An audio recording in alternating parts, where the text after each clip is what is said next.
Aaron, I was like, oh, God, is Dad mad at us? What do we do? Are we in trouble? Well, good morning. Good morning, fellas. Thanks for the opportunity to join. And I was listening along and appreciated the information being shared and certainly a discussion, but thought maybe I could come on and speak a bit more and maybe clarify some things. Loved it. That was great. I really appreciate you reaching out on this. All right. So hopefully you heard yesterday that there are opinion, most certainly, but also a lot of questions. And I think the biggest question that people shared with us yesterday was not only why, but why specifically, and how do the Packers choose what constitutes a non-renewal versus an actual renewal? Is there any clarity there? Well, I appreciate the question and really just taking a step back, the focus, and you guys spoke of this a lot, is really the home field advantage. Lambeau Field, as you both know and our fans know, and our record shows, provides a tremendous home field advantage for the team. So we want to certainly maintain that, and where we can, make it even better. So, our fans are a huge part of that. Our season ticket holders are a huge part of that. So we want to maintain that. We want to increase it. And it's about getting more Packers fans in the seats.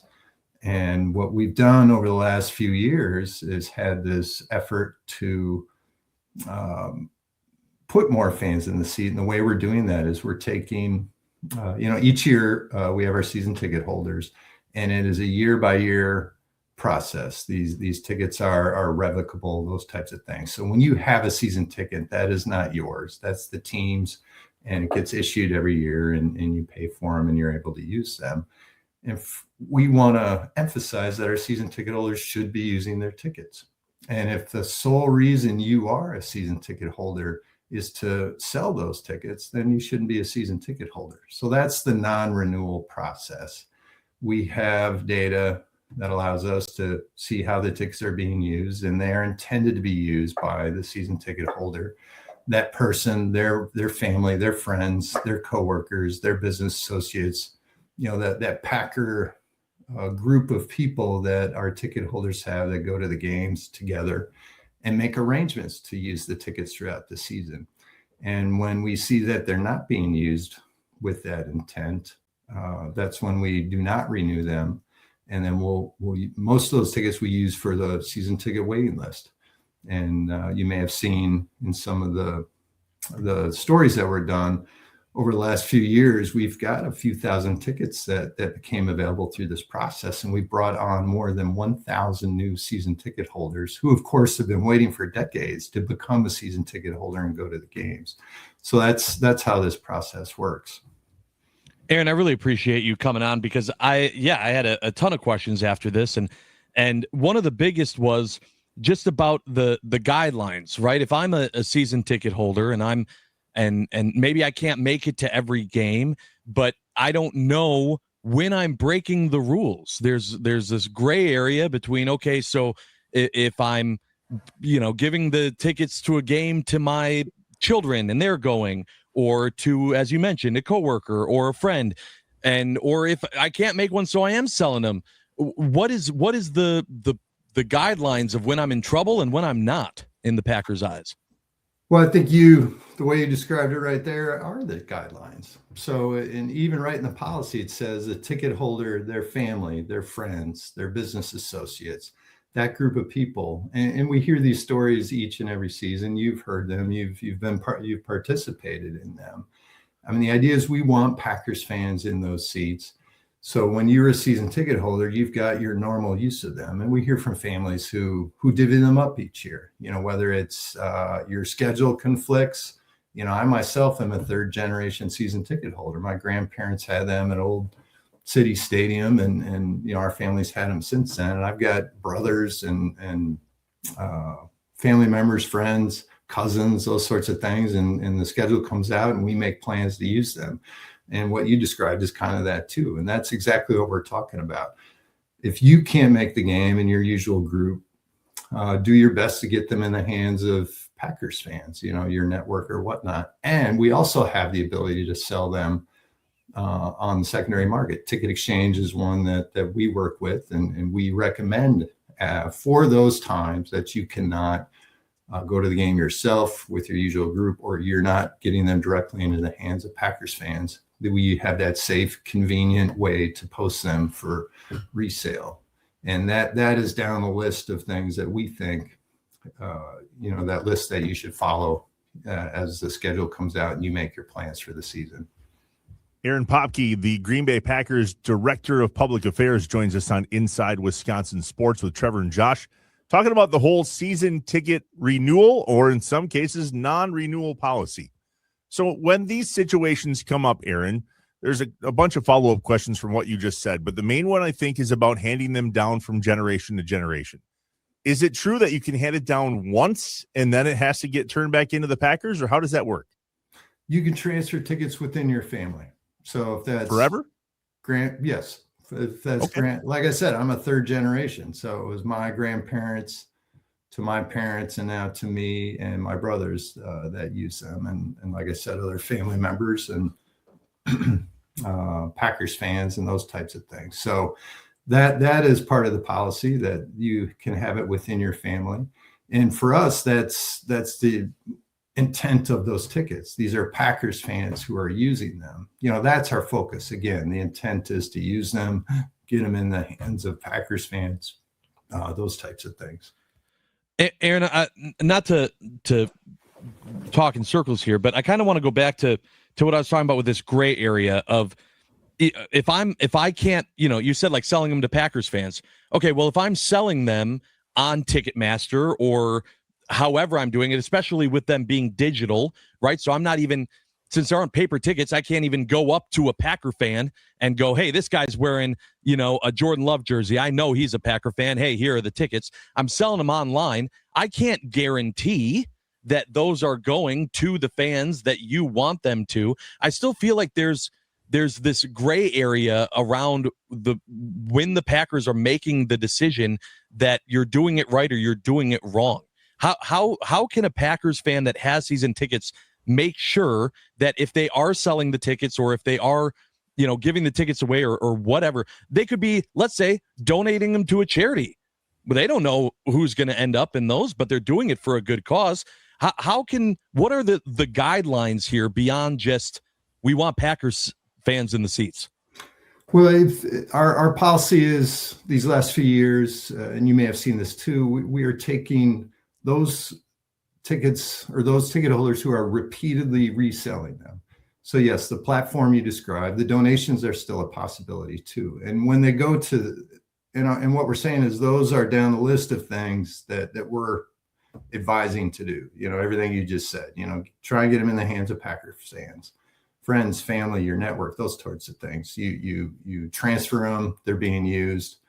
And then there's that possibility where you could post them for resale on our partner ticket exchange with Ticketmaster. And yes, when they go to that platform and the other ones you described, yes, we can't guarantee that Packers fans are buying them. And that's part of it. We understand that. That's why our focus is those other things first, because then and if not, you've got that platform, and that's a partner of ours, and that's a way to do it too.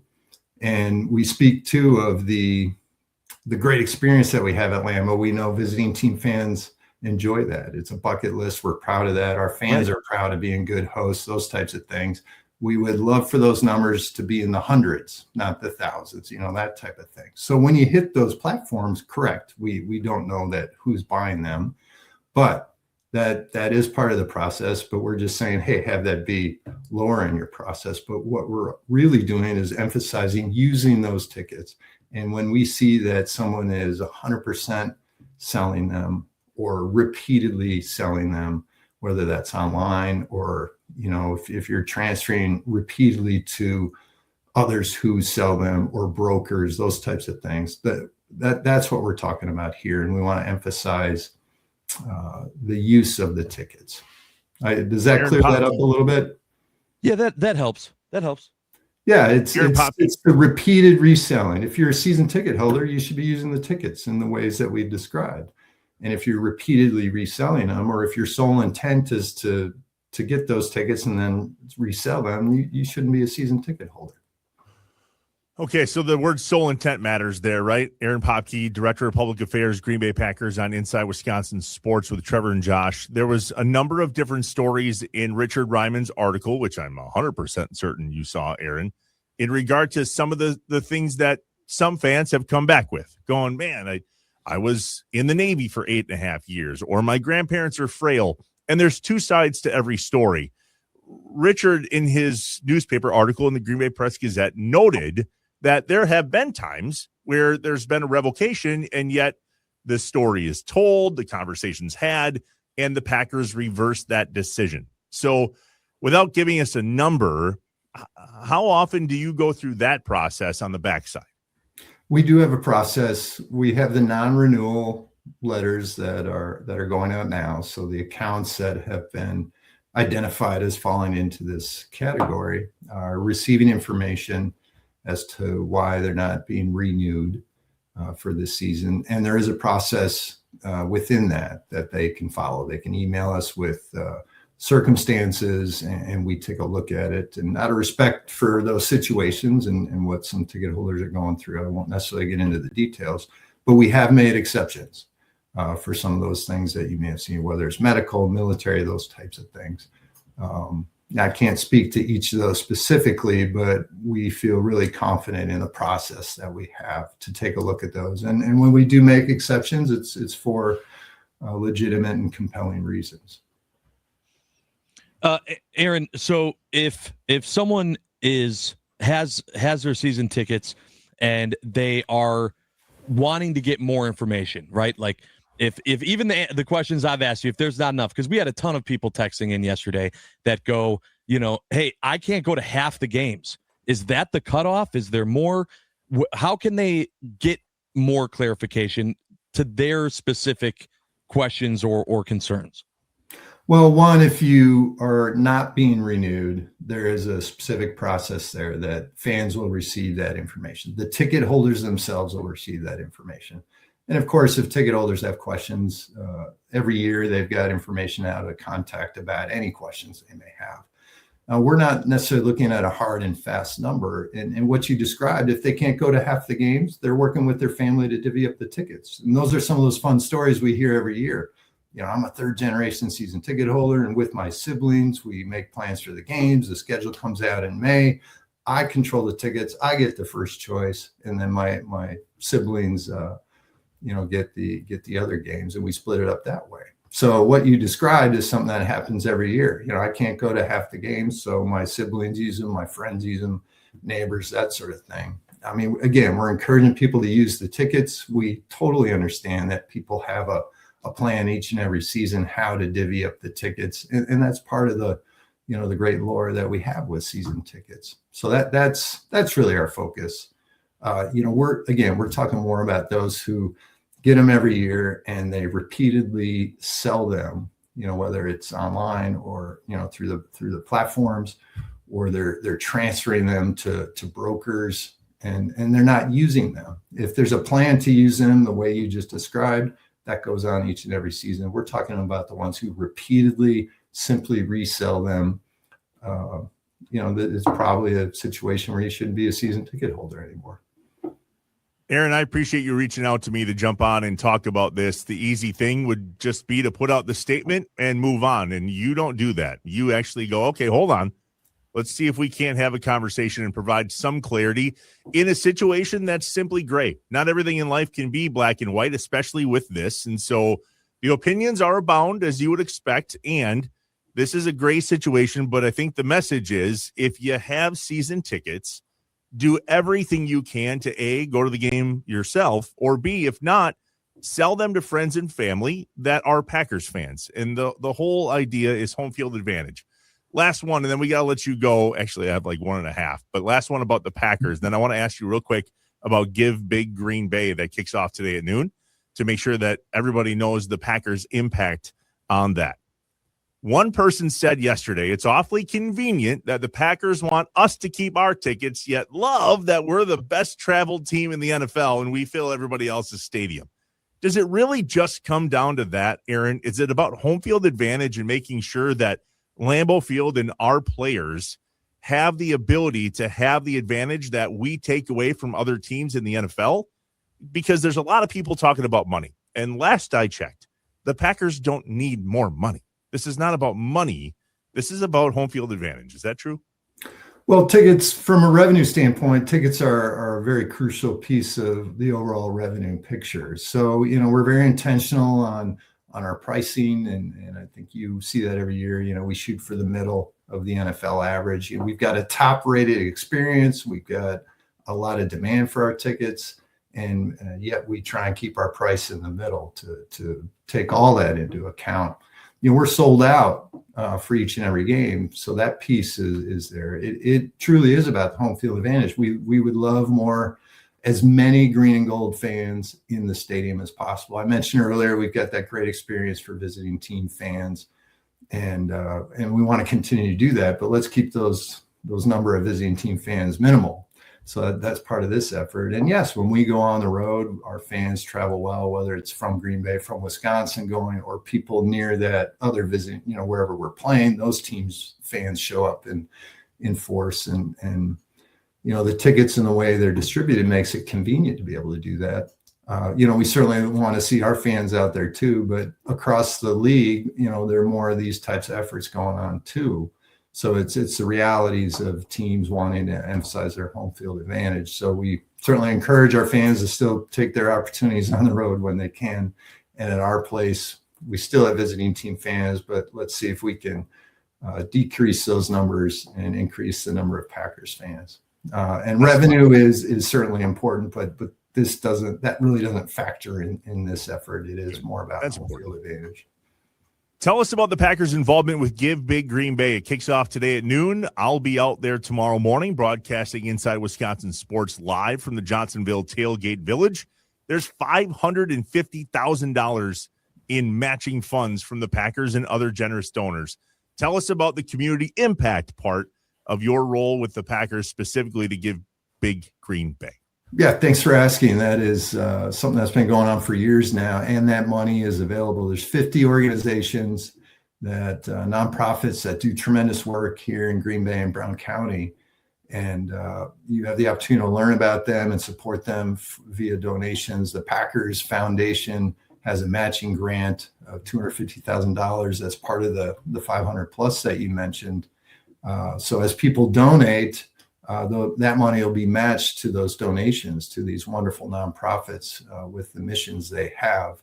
And if you go to givebiggreenbay.com, the information is there to find out more about these organizations and the work they do and how you can support them. So as you said, it starts at noon today, goes through noon tomorrow.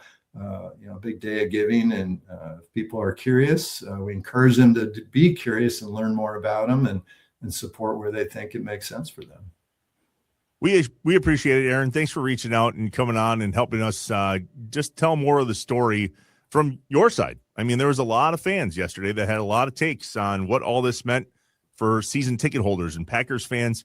We appreciate you giving us the rest of the story, as Paul Harvey would say. Well, real quick, is it De-Peer or De-Peer? De-Peer. Attaboy. Yeah, I'm a born and raised De-Peer guy, so let's go. So De-Peer, and then there's West De-Peer. Well, that we know, but there's no De-Peer. There's a lot of people that live on the east side that call it De-Peer. I don't know why. I was trained that way when I first moved here 20 years ago. People text in. You're the only person I've ever heard it called De-Peer before. Yeah, well, blame my friends. I didn't grow up here. You did. Well, I guess we'll go with De-Peer. That's fine. Well, it's good. There's passion about it, I suppose. Yeah, well, have you seen the river? I think that brings out some passion, I think. All right, Aaron Popkey, Director of Public Affairs. I appreciate you, man. We'll see you soon. Thanks, all right, Aaron. thanks, guys.